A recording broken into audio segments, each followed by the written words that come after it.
Muy buenas noches, bienvenidos a Coordenadas. ¿Cuáles son los escenarios que se pueden delinear para el desempeño de la economía, tanto internacional como la mexicana, en 2015? ¿Cuáles son las variables que más pueden afectar el entorno económico? De esto vamos a platicar esta noche con el doctor Gabriel Casillas, quien es director general de Investigación Económica de Grupo Financiero Banorte. Gabriel, como siempre, mil gracias por acompañarnos en esta emisión. Muchas gracias por la invitación, Enrique, y bueno, siempre, nunca es tarde más bien para desear feliz año, claro. Tanto a ti como al equipo, como a todo tu amable auditorio. Mil gracias, igualmente, Gabriel. Y ojalá sea el feliz año para la economía mundial, pero no estoy tan seguro porque, bueno, hay un montón de variables que están sueltas. Hoy el precio del petróleo se derrumbó y ese pareciera ser uno de los primeros temas que está preocupando de manera insistente en el entorno financiero. ¿Cuál es tu escenario? ¿Cómo ves la situación en materia de precios del crudo?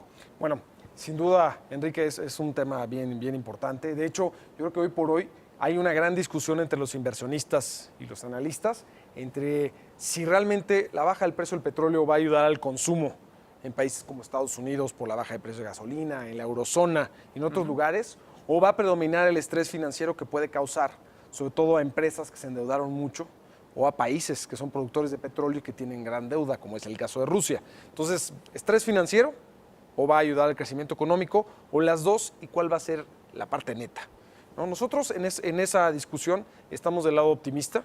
La verdad es que sí vemos tasas de crecimiento mayores en casi la mayor parte de los países del mundo. Sin duda Estados Unidos. En Estados Unidos estamos esperando una tasa de crecimiento mínimo de 3% para 2015, que es una muy buena tasa de crecimiento. Como tú lo llegaste a comentar en alguna de tus columnas, pues ya van 2 trimestres consecutivos con tasas muy cercanas al 5% en promedio. Realmente en la eurozona, a pesar de que las cosas se siguen viendo como lentas en términos de crecimiento y que hay riesgos que seguro delinearemos esta noche, pues sí estamos esperando una tasa de crecimiento de por arriba del 1%, que sería superior a la que probablemente ya creció en el 2014, que sería más cercana a un 0.8 o 0.9%. En Japón se vislumbra una tasa de crecimiento mucho mayor a la del año pasado, ¿no? Más cercana al 3% que al cerca del 1% que creció en 2014. Entonces, en general, parece un mejor año en términos de crecimiento económico para la economía global, pero como tú dices, hay varias amenazas, ¿no? Ahora, un punto importante en la parte de crudo. Como hemos comentado con anterioridad, pues es un tema de oferta y demanda, ¿no? Por el lado de la oferta, pues ha habido más producción de Estados Unidos. Nada más como dato, Estados Unidos producía cerca de 5 millones de barriles al día en el 2005 y a finales del año pasado ya producía 9 millones de barriles, ¿no? Entonces, claramente, mucho de esto viene del gas lutita. Más oferta de Libia, que no pensáramos que se fuera a recuperar tan rápido. Y por el otro lado de la demanda, menos demanda con menor crecimiento en China, ¿no? Entonces, pues por ese lado, pues pareciera ser que el precio del crudo puede estabilizarse a los niveles actuales, ¿no? Como que no sentimos, y he platicado con algunos muy expertos en este tema, que no se percibe noticias adicionales de oferta o demanda que puedan llevarnos a un precio de $20 o de $30 por barril, sino que se estabilice en estos niveles alrededor de los 45, 50. Y inclusive hay perspectivas de la mayoría de que hacia finales del año de 2015 puede haber un ligero repunte, tal vez hacia los 60, ¿no? ¿Por qué? Porque estas empresas que están extrayendo petróleo en los campos de gas lutita o shale, cuando ellos dejan de invertir como está ocurriendo ahorita, ¿no? Porque su costo de extracción es alto, cercano a los $50 por barril, entonces de que dejan de invertir a que dejan de producir, hay un rezago cercano a 10 meses. Es muy corto, ¿no?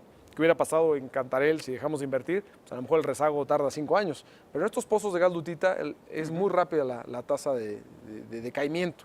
Entonces, si en 10 meses ocurre este recorte de producción de la parte del gas lutita, pues eso podría generar un impulso, aunque sea ligero, de los precios del petróleo. Antes de dejar el tema del petróleo, Gabriel, en México pareciera un tema de idiosincrasia. Somos un país petrolero, entre comillas. Habrá que ver si es cierto o no, por eso lo pongo entre comillas. Claro. Pero pareciera que si se cae el precio del petróleo, a la economía mexicana le puede ir muy mal. ¿Es así como ves las cosas? ¿Cuál es el escenario específicamente para México en relación con el petróleo? Claro. Bueno, que la verdad es que tienes razón, hay una percepción generalizada de que México sigue siendo una economía petrolera, máxime que acabamos de hacer una reforma energética, ¿no? Donde mucha gente automáticamente la ubica con petróleo. Entonces, bueno, eso no es, ¿no? Tú lo sabes perfecto, lo has expresado creo que muy bien en tus columnas, en tus programas. Sabemos que México no es una economía petrolizada, ya no lo es, ¿no? Cerca de menos del 6% del PIB es lo que representa toda la industria petrolera y derivados. Y si nos vamos a las exportaciones, pues actualmente son como 13% de todas las exportaciones totales. Entonces, para nada somos una economía petrolizada como lo llegamos a hacer en los 80s. Sin embargo, pues para las finanzas públicas, como tú también lo has expresado muy bien, sí es un tema de vulnerabilidad, porque cerca de un tercio de los ingresos fiscales provienen de esta parte petrolera. Ahora, así como está esta parte, pues hay claroscuros, ¿no? En la parte positiva, el gobierno federal tiene este programa de coberturas petroleras, en las cuales pues, para este año está blindadas esos ingresos fiscales petroleros a $79 por barril. Está también el tipo de cambio, que aunque no ayuda mucho, bueno, pues, finalmente el gobierno recibe dólares, registra en pesos, si el tipo de cambio se deprecia, pues también te ayuda a amortiguar. Y en tercer punto, la política de precios de gasolinas, donde actualmente, si vemos el precio de las gasolinas en Texas, Nuevo México y Luisiana, anda cerca alrededor de 8 pesos por litro, y esa es la que compramos para el 50% del consumo de nuestro país, que actualmente pagamos 13.57 pesos por litro en la mayor parte del país. Entonces ese diferencial, como tú sabes, se convierte en un impuesto y eso también te ayuda a absorber las pérdidas que tienes por la caída del precio del petróleo.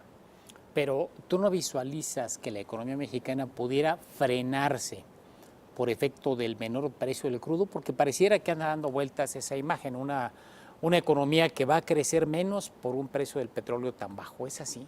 Bueno, yo creo que hay dos, como decíamos, hay claroscuros. Está la parte buena, donde los ingresos federales están bien. Ahora hay dos aspectos que vale la pena destacar. Uno es que al final del día llevamos muchos años en donde el precio del petróleo estuvo por arriba, ¿no? del precio estimado, el aprobado para el presupuesto. Entonces siempre había ese excedente petrolero, que una parte de ellas va hacia las finanzas públicas de estados y municipios, y pues este año no se va a contar con eso. Entonces, pues ahí es una fuente de desaceleración en este sentido, ¿no? El segundo aspecto va en el tema de las inversiones de Pemex, ¿no? Finalmente Pemex no sabemos qué parte tiene de cobertura o qué parte no, porque el programa de cobertura solo es para los ingresos fiscales del gobierno federal, y en ese sentido pues no sabemos qué tanto tengan que recortar algunas de sus inversiones, o si alguna de sus inversiones ya no es tan rentable a estos precios del petróleo. Hemos sabido por años que al menos en los pozos más tradicionales de Pemex el costo de extracción es muy bajo, ¿no? Se habla de entre 6 y 15 dólares por barril. Entonces, pues al menos esos no se siguen viendo ahora inclusive mucho más atractivos. Pero yo creo que eso es otro claroscuro importante que hay que señalar. Entonces, recortar el crecimiento del PIB por un tema de precio del petróleo en este sentido de finanzas públicas, pues no pareciera ser tan importante, ¿no? Sin duda sí figura dentro del PIB, ¿no? Pero pues el PIB se supone que lo que uno tiene que ver es la parte real, no la parte de precios. Entonces, pues no se ve claro que por ese tema tenga que recortarse el PIB en el corto plazo. En el mediano plazo, pues sí pueden cambiar algunos incentivos para invertir en algunos sectores, y ese es donde ahí puede ser un poquito decepcionante algunos de los resultados que pudimos haber esperado de la reforma energética. En este entorno hay dos variables que tienen que ver con Europa. Europa se está convirtiendo otra vez en un foco de atención y de preocupación a nivel internacional.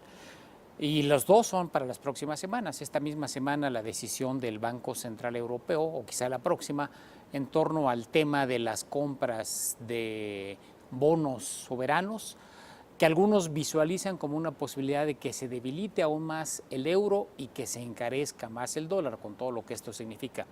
Y lo segundo, el tema Grecia. Grecia, que en alguna época, hace un par de años, se convirtió en un foco de preocupación internacional, hoy nuevamente lo es por la posibilidad de que triunfe en las elecciones de este mismo mes la fuerza denominada Syriza, que es un partido de izquierda que eventualmente podría repudiar parte de la deuda contratada con el Fondo Monetario Internacional, con bancos europeos. ¿Cuál es tu perspectiva ahí, Gabriel? Yo creo que aquí el tema se va a resolver en muy pocas semanas, como bien lo comentas, ¿no? El próximo 22 de enero tenemos la reunión del Banco Central Europeo, y nosotros pensamos que sí van a hacer un estímulo cuantitativo comprando bonos soberanos, ¿no? Hasta el momento recordamos que el Banco Central Europeo, a diferencia de la Reserva Federal, no ha comprado bonos europeos.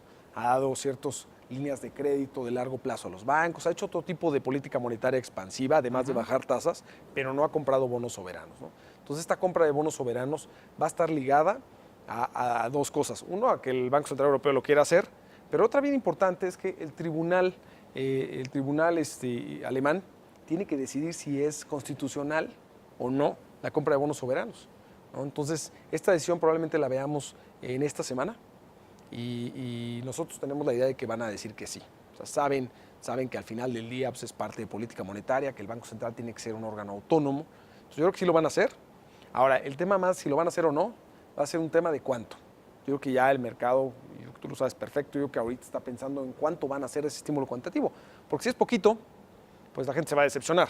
¿Cuánto es poquito y cuánto es mucho? Yo creo que el mercado está esperando mínimo que sea 1 trillón de euros, trillón anglosajón, ¿no? Billón en castellano, Billón, digamos, exacto. millones de millones. Exacto. Entonces, y sin embargo ya el mercado empieza a especular de que a lo mejor nada más se van por 500,000 millones de euros, ¿no? Entonces, ese va a ser, yo creo que es más el tema de si hace poquito o hace mucho, no tanto de qué lo va a hacer. Esa es nuestra visión y eso creemos que sí puede hacer que efectivamente el euro se deprecie más, pero ya el mercado lo está descontando. Tú ves los bonos, cómo están los bonos del Tesoro italiano, los bonos españoles, bueno, de 10 años, están realmente a unos rendimientos bajísimos, ¿no? Casi cercanos o inclusive algunos días por debajo de lo que está pagando los bonos del Tesoro americano a 10 años, ¿no? Entonces realmente ya está descontado, yo creo que ahora ese tema de cuánto.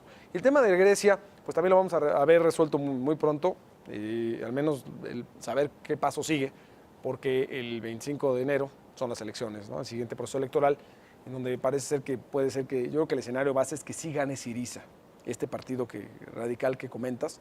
Ahora, también al principio las posiciones de Syriza eran muy radicales. No queremos nada de austeridad, no vamos a aceptar ninguna medida de ese estilo, e inclusive pues, amenazan con salirse del euro.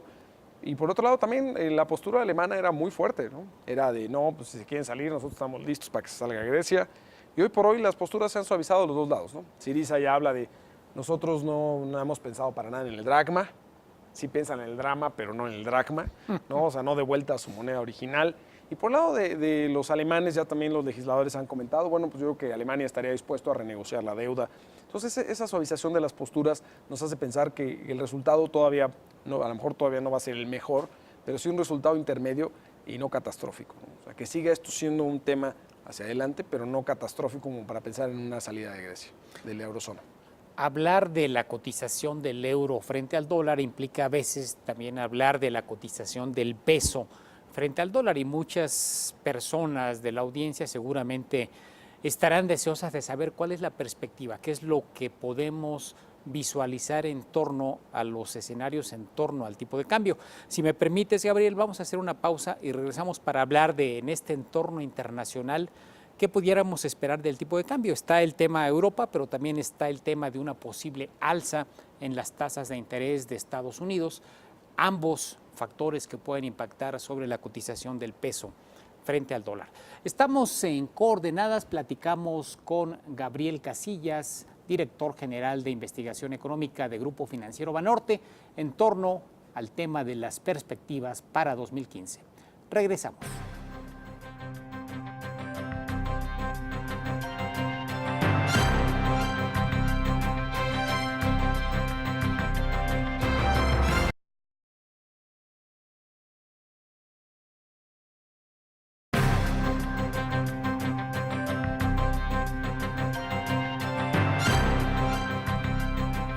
Regresamos a Coordenadas y estamos platicando con el doctor Gabriel Casillas en torno a las perspectivas económicas para 2015.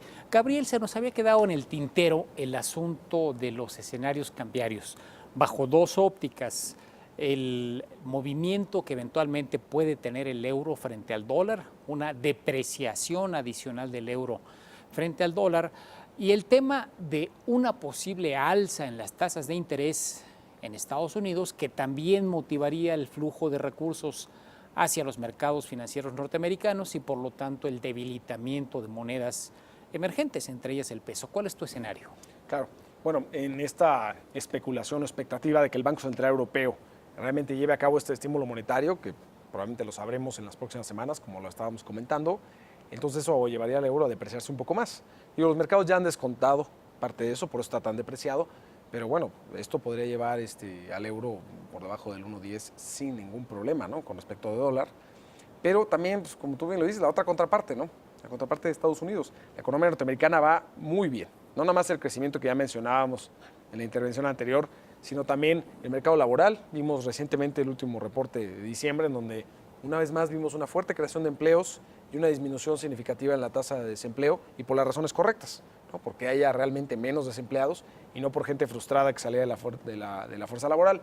Entonces realmente sí tenemos, creo que varios digamos, puntos importantes en los cuales la Reserva Federal sí quisiera subir la tasa de interés. Ahora, un punto bien importante, y nos preguntan mucho, oye, pero la inflación en Estados Unidos está muy baja, y con los precios de la gasolina abajo, ¿no? Que allá sí se reflejan, pues claramente la inflación se va a caer. Entonces, ¿por qué un banco central, con la inflación disminuyendo, va a tener que subir tasas, ¿no? Entonces, yo creo que aquí hay un punto clave en la parte de Estados Unidos. La Reserva Federal no tiene ganas de restringir la política monetaria, ¿no? Ahora, subiendo las tasas no necesariamente la restringe. ¿Por qué? ¿Por qué? Porque quieren normalizar. Quieren subirla a un punto en el cual, si el día de mañana hay inflación, entonces puedan subir adicionalmente las tasas. La forma en como lo platico a algunas personas que a lo mejor no son tan sofisticadas en el área de política monetaria, la Reserva Federal es como una persona que va en una carreta, ¿no? Y trae unas riendas. Y el caballo es la economía, ¿no? Entonces, cuando quiere parar la inflación, jala las riendas, que sería como subir las tasas de interés, y el caballo se para.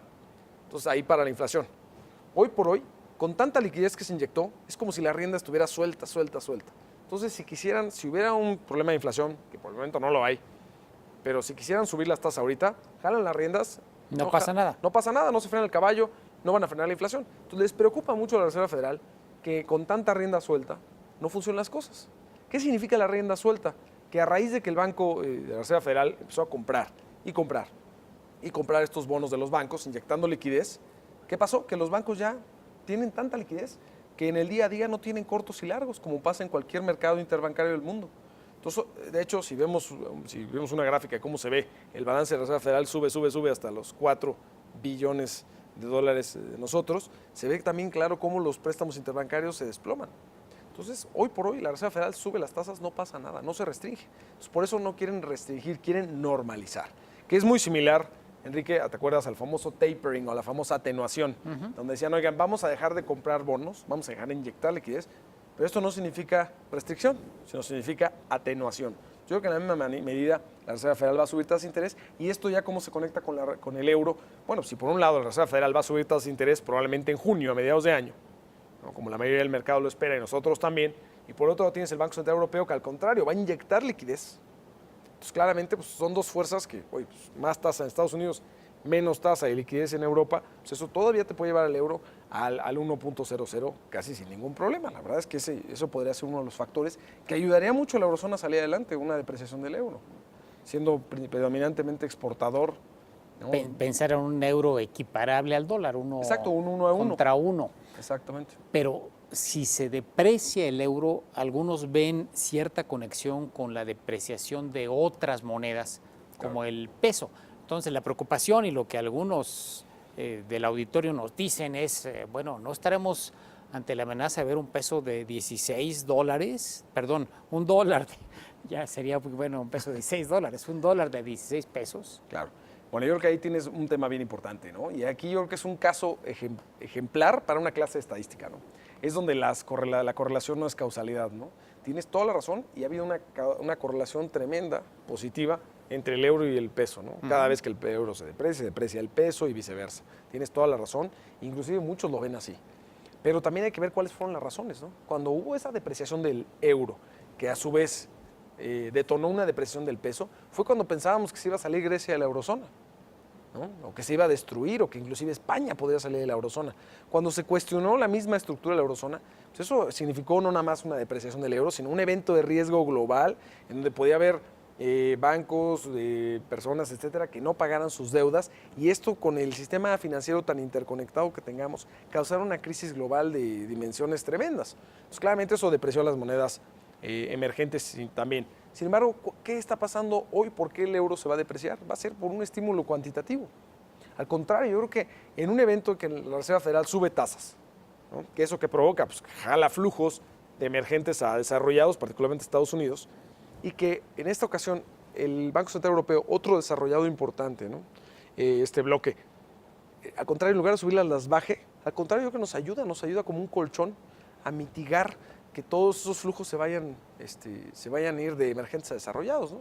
De algunos se va a ir a Estados Unidos los flujos, pero yo creo que en este sentido la parte de la eurozona, al contrario, nos va a ayudar a que las divisas emergentes, particularmente en los países donde estamos mejor posicionados con respecto a otros emergentes, no nos vaya tan mal o inclusive nos vaya mejor. Ya hemos visto cómo el peso ha tenido ciertas rachas de apreciación en algunos de estos días, ¿no?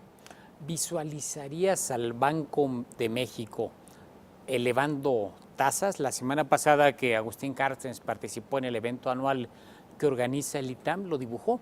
Es decir, al final de cuentas las tasas van a tener que subir en algún momento y pareciera que el Banco de México va a seguir la decisión que tome la Reserva Federal. Sin duda.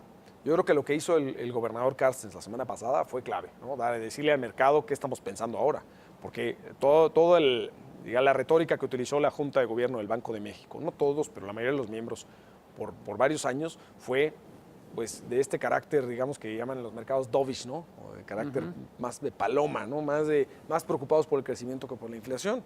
Yo creo que en muchos aspectos fue bastante atinado, ¿no? Entonces, que está muy bien que ahora se dé este cambio de retórica a una más halcón, ¿no? Más hawkish, más pensando, más preocupados por el tema de inflación, de depreciación, tipo de cambio, que por el crecimiento. ¿Por qué? Bueno, yo creo que finalmente al gobernador Carstens le queda muy claro que el Banco de México no regula la tasa de interés de fondeo de México en términos absolutos, que lo único que llega a regular es el diferencial de la tasa de México con respecto a la tasa de fondos federales en Estados Unidos. O sea, al saber eso, pues dice, bueno, pues claramente si empieza a subir tasas la Reserva Federal y nosotros no, es un perfecto detonador de una depreciación significativa e inclusive hasta desordenada del tipo de cambio. Yo creo que es lo más prudente como Banco Central subir las tasas al unísono o en tándem con la Reserva Federal. ¿Y yo qué va a ocurrir? Si pasa en junio con la Reserva Federal, la siguiente reunión de política monetaria, de acuerdo al calendario, será la de julio del Banco de México. Y de hecho nosotros estamos estimando que ahí inicie un ciclo de política monetaria restrictiva en tándem con la Reserva Federal. De hecho, en la presentación de PowerPoint que utilizó el gobernador Carstens en esa reunión del ITAM, cerca de las últimas láminas, comenta cuáles son los determinantes para las decisiones de política monetaria hacia adelante. Y normalmente siempre se pone la inflación y sus determinantes como factor 1, factor 2, cómo está la holgura de la economía, ¿no? Cómo está la parte de crecimiento. Y un tercer factor llegan a poner en la parte de condiciones monetarias relativas con Estados Unidos. En esta ocasión, el primero es justamente cómo van a estar las condiciones monetarias relativas con Estados Unidos y en segundo lugar, la parte de holgura. Entonces, a mí me queda claro que hoy por hoy el Banco de México estaba enfocado en eso. Tomando en cuenta este entorno financiero del que hemos platicado, ¿cómo visualizas el crecimiento de la economía real para 2015? ¿Te mantienes en lo que hace algunas semanas ya dibujó Banorte como perspectiva para 2015 o hay algún ajuste en tu perspectiva, Gabriel? Bueno, hicimos un ajuste muy pequeño el viernes pasado. Lo lo disminuimos de 4.3 a 4%, pero aún así seguimos siendo de los más optimistas. Sin duda. ¿No? Realmente, ahora... Ni Hacienda. Exacto. Entonces, algo bien importante. El año pasado, y perdón por recordar pero nosotros éramos los más pesimistas, ¿no? Habíamos 2.7% de crecimiento cuando el mercado andaba en 3,5% y Secretaría de Hacienda 3.9%. ¿Por qué? Porque nos preocupaba mucho la reforma fiscal, ¿no? Todo el impacto que podría tener en la economía, particularmente el cambio de régimen. Este año, ahora somos los más optimistas, pero no nada más por andar de contreras, como se dice vulgarmente, ¿no? En nuestro país, sino realmente estamos pensando que hay 3 factores que sí nos pueden hacer crecer cerca del 4% o alrededor del 4%. ¿Cuáles son esos? Factor número 1, Estados Unidos va muy bien. La economía de Estados Unidos este año probablemente la producción manufacturera crezca por arriba de 3,5%, y eso se va a unir con ciertas empresas en México manufactureras, particularmente automotrices y en la industria aeroespacial, que iniciaron su fase de construcción hace 3 años y que empiezan a producir en 2015. Eso te da un PIB adicional bien importante, ¿no? Entonces, eso puede darte cerca de 1 punto porcentual del PIB adicional.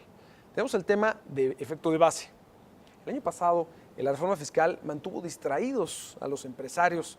En lugar de estar pensando a quién contrataban, como hemos platicado aquí, ¿no? O cómo mejoran su producto, su servicio, en dónde van a invertir. Estuvieron totalmente volcados viendo cuál es el nuevo régimen fiscal que debían de adoptar. Entonces eso pues realmente sí desaceleró la economía fuertemente. Eso ya pasó.